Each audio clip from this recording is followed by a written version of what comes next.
বিসমিল্লাহির রহমানির রহিম। Welcome to Shahid career academy Sabalia branch. আমি আজকে তোমাদের ট্রান্সফরমেশনের উপরে একটা ক্লাস টেস্ট এবং আলোচনা এবং সমাধান দিব। ইতিপূর্বে তোমরা বয়েস বা অন্যান্য সব বিষয়ে পড়ছো, সবগুলো মিলে ট্রান্সফরমেশনের উপরে ক্লাসটা ভালো করে শোনো। এবার আমি লেখা যাচ্ছি, come to the point please. Number A, ডিরেকশনগুলো ভালো করে দেখো। The beauty of nature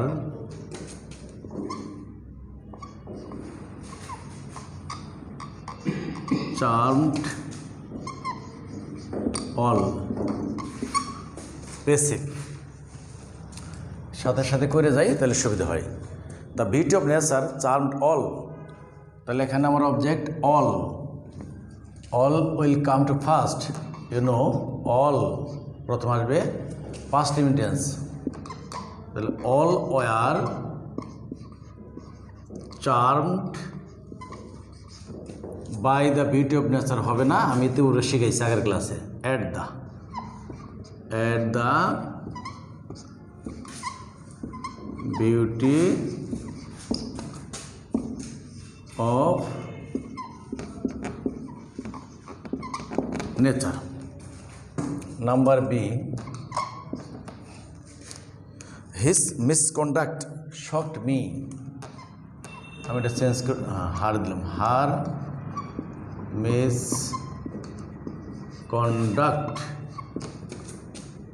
shocked, ব্যথিত করা, তার খারাপ আচরণ আমাকে ব্যথিত করলো। shocked me, এটাও পেসিভ করবা। his misconduct shocked me, which tense is it? It's past indefinite tense। তাহলে past indefinite tense was বা were হবে আগের সেন্টেন্সের মতোই। তাহলে I was shocked at her misconduct মানে দুর্ব্যবহার, খারাপ আচরণ।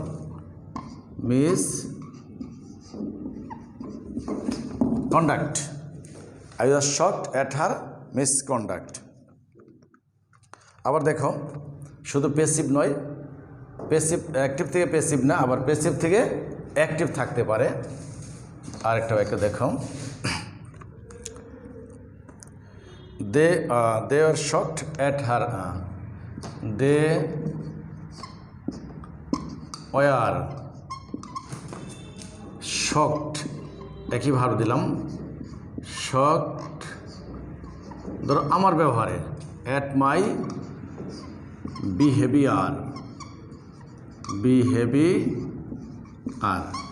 এটা অ্যাক্টিভ করবা, এই লিখলাম। they are shocked at my behavior, তাহলে তোমার অবজেক্ট কোনটা? my behavior, এটাকে সাবজেক্ট বানাও, চেঞ্জ হবে না। my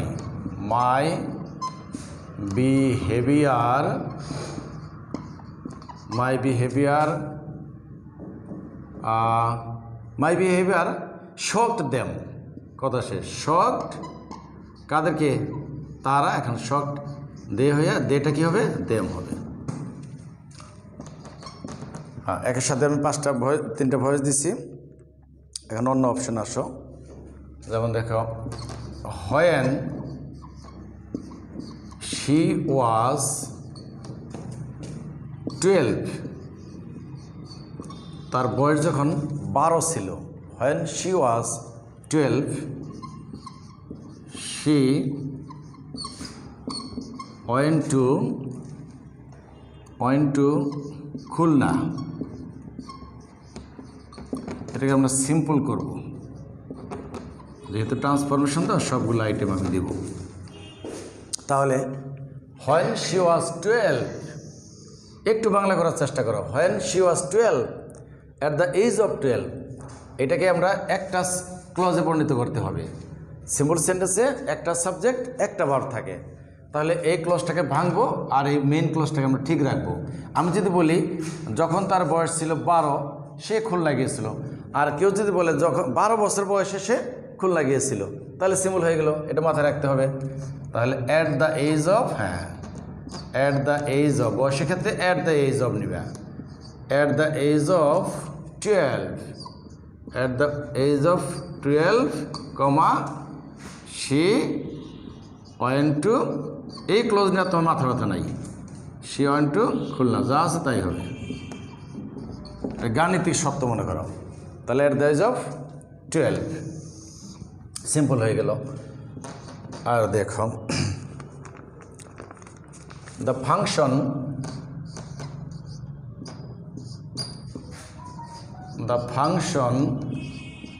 অনুষ্ঠান, দ্য ফাংশন শেষ হলো, ওয়াজ ওভার অ্যান্ড, কম্পাউন্ড আছে, অ্যান্ড ওই বাড়ি ফিরে আসলাম,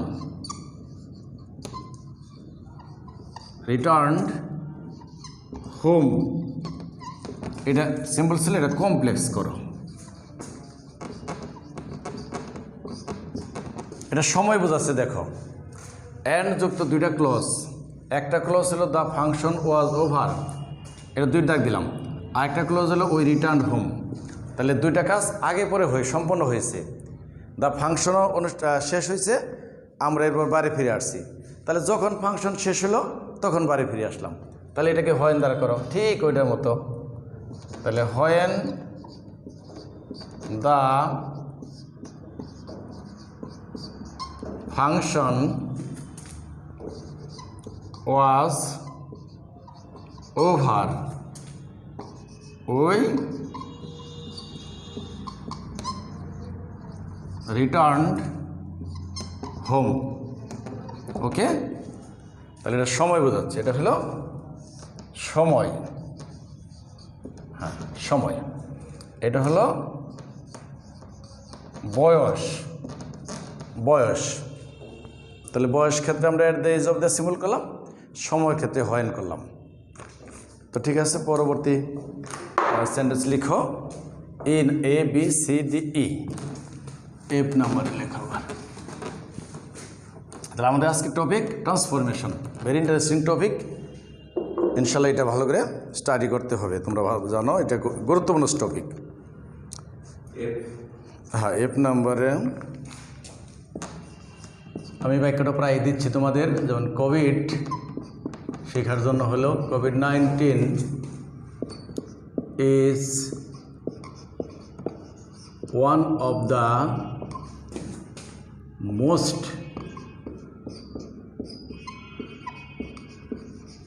pandemic diseases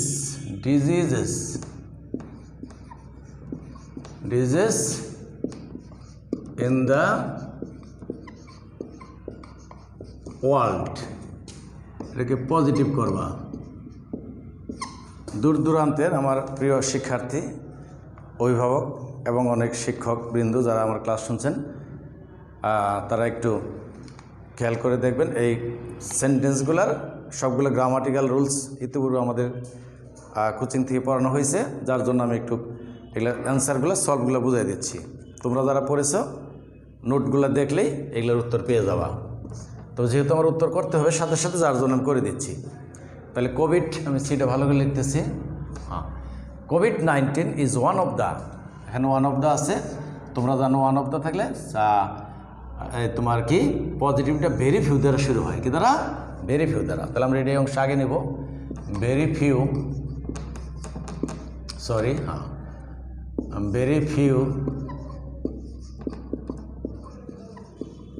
diseases in the world, মারাত্মক ডিজিজ না সবচেয়ে আলোচিত, very few diseases in the world, যেহেতু ডিজিজ আছে আর হবে, আর এস মোস্ট তুলে দাও, প্যান্ডেমিক, হ্যাঁ সিরিয়াস ডিজিজ, হ্যাঁ প্যান্ডেমিক, এস আবার সাবজেক্টটা এদিকে দিয়ে দাও, এস COVID-19, তাহলে ডিগ্রি হয়ে গেল, হ্যাঁ মুছে দেবো, পরিষ্কার দিচ্ছি। দেখো জি নম্বরে আসতেছে, আমরা ভালো করে এটা দেখতে থাকো।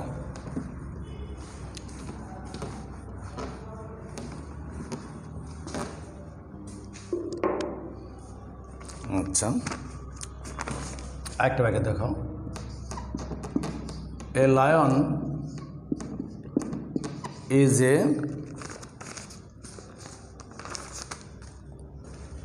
a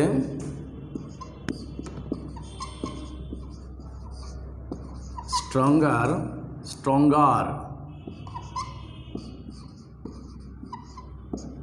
than a tiger. টাইগারের চেয়েও শক্তিশালী। টাইগার, এটাকে পজিটিভ করবা, পুরাই লিখলাম পজিটিভ, এটা পজি লিখছি, আবার ঠিক করে দিলাম পজিটিভ। পজি আর অনেকে বুঝবা না। তাহলে এখানে দুইটা প্রাণীর মধ্যে তুলনা করা হয়েছে। এখানে এ লায়ন, আবার এ টাইগার, আবার তুলনাটা হয়েছে দেন দ্বারা। তাহলে আছে কি সে কম্পারেটিভে। তাহলে পজিটিভ করতে হলে আমাকে এইটা অর্থ ঠিক রাখতে হলে, যেহেতু এটা ট্রান্সফরমেশন অফ সেন্টেন্স, প্রথমে বলা হয়েছে ট্রান্সফরমেশন অফ সেন্টেন্স কি, যে উইদাউট চেঞ্জিং মিনিং, মূল অর্থের কোনো পরিবর্তন হবে না। তাহলে বাঘই একটা সিংহের মতো শক্তিশালী না, তাহলে নেগেটিভ করতে হবে। তাহলে a tiger is not as, এবার স্ট্রং নয়, স্ট্রঙ্গার নয়, স্ট্রং অ্যাজ এ লায়ন। দেখছ, অর্থ ঠিক রইল। এমন যদি হয় তোমরা এইভাবে করো। আবার অনেক সময় সুপারলেটিভও চাই, তাহলে তখন কী করবা? সুপারলেটিভ ফর্ম ফিরে আসতে হবে। নো আদার পোয়েট দিই আমরা, no other poet of the world, no other poet of the world is as famous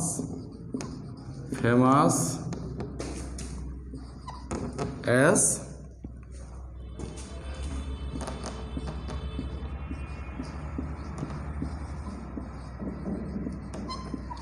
Shakespeare. তাহলে সুপারলেটিভ করলে আমরা কীভাবে করব? তাহলে সাবজেক্টটা ফাইন্ড আউট করতে হবে। Where is the subject in this sentence? এমন কোনো কবি নাই পৃথিবীতে শেক্সপিয়ারের মতো ফেমাস। তাহলে শেক্সপিয়ারই তো ফেমাস, তাহলে শেক্সপিয়ার তোমার সাবজেক্ট আগে আনো। শেক্সপিয়ার, হ্যাঁ, তাহলে সাবজেক্টটা ফাইন্ড আউট করলাম। Shakespeare is the, superlative verb হয়, তারপর দা হয়। ফেমাসের সুপারলেটিভ ফর্ম কি? এটা তো ফেমাস আর ফেমাস এস্ট ইউজ করা যাবে না, তাহলে এটার সাথে মোস্ট যোগ করতে হবে। এটার আগে Shakespeare is the most famous poet in the world.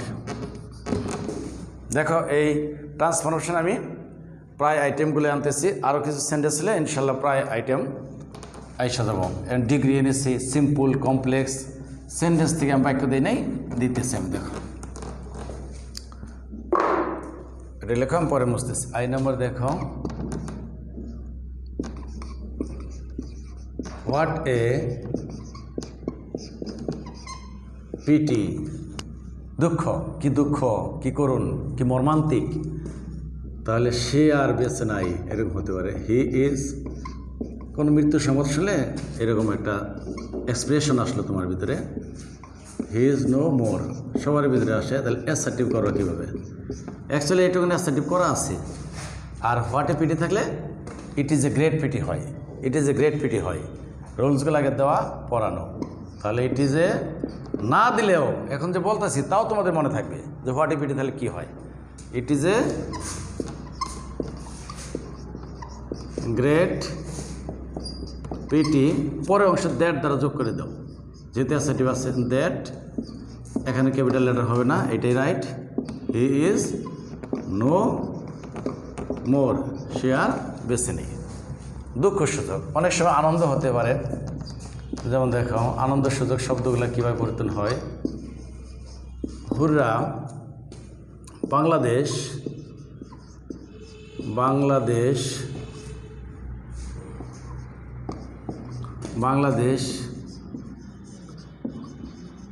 Defeated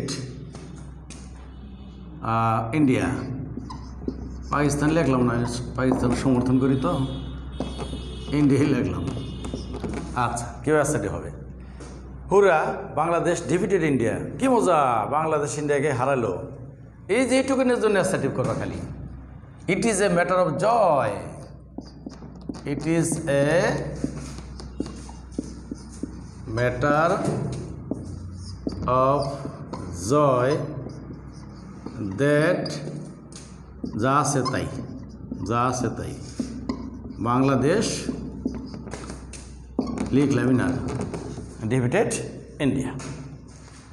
এখানে প্রায় 10টা সেন্টেন্সের ভিতরে আমি আরও 2-একটা সেন্টেন্স দিই। আমাদের শ্রদ্ধেয় প্রধান শিক্ষক 10টা সেন্টেন্স দিতে দেয় না, অন্তত 11তম দিয়ে শেষ দিতেছি, এটা আমার মনে আছে। দেখো তাহলে 11 সেন্টেন্স দিয়ে শেষ দিই, কে নাম্বার দিয়ে আমি শেষ দেবো, তাতে আরেকটা আমি সেন্টেন্স ফিরে পাবো। এখানে আনন্দ দুঃখ গেছে। সাধারণভাবে এক্সক্লেমেন্ট হলে কী করবা, যেমন এই ক্লাসটাই, হোয়াট এ নাইস ক্লাস, কি সুন্দর ক্লাস, হোয়াট এ কি সুন্দর অ্যানিমেশন। হ্যাঁ, দেখো না, এই আমাদের ভিডিও ক্লাসগুলো এখন লাইভভাবে ভিডিও করছে। আর আমার ম্যাক্সিমাম ক্লাস লাবলু স্যারের মাধ্যমে যায়, আমি এটা বলেই দিলাম। আমাদের ক্লাস প্রায়গুলো যাচ্ছে, তোমরা যারা শুনছো দেখছো, ওনারও একটা চ্যানেল আছে না, চ্যানেলটা তো বলে দেবো। হ্যাঁ, চ্যানেলটা হলো, আমি এটা লেখা শেষ বলে দিচ্ছি, what a nice class, nice class this is. আচ্ছা, এটা আমরা সেন্টেন্সটা করে নিচ্ছি। দেখো, what a nice class this is, তাহলে সাবজেক্ট ভার্ব আগে আনবা। দিস ইজ ভেরি ব্যবহার করতে হবে, ভেরি নাইস ক্লাস। ওকে, তো আজকে ট্রান্সফারেশনের উপর আমি অল্পই আলোচনা করলাম, তবে ইম্পর্টেন্ট দিকে আর বেশি কঠিন আছে, ভালো করে প্র্যাকটিস করো। পরবর্তী যাতে এগুলো আরও আমি পরবর্তী আরও 2-একটা ক্লাস টেস্ট নেব, ক্লাস টেস্ট এবং সলভ সহ। আর আমাদের স্যারের চ্যানেলটা সাবস্ক্রাইব করো, সেটা হলো আমার জানা মতে এই যে এরকম আব্দুল, এবার স্পেলিংটা দেখো, জলিল, আমাদের প্রতিষ্ঠানের সংকেত, আমাদের স্যারের নলেজ আছে, আব্দুল জলিল HCA। তোমরা এটা বেশি বেশি সাবস্ক্রাইব করবা, HCA স্পেলিং, ঠিক আছে?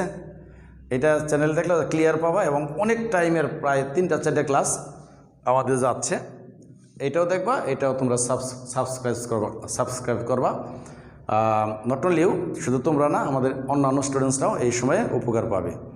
তো সেই পর্যন্ত ভালো থাকো, ইনশাল্লাহ পরবর্তী শিডিউলে আমি আবার ক্লাস নেব। Thank you very much.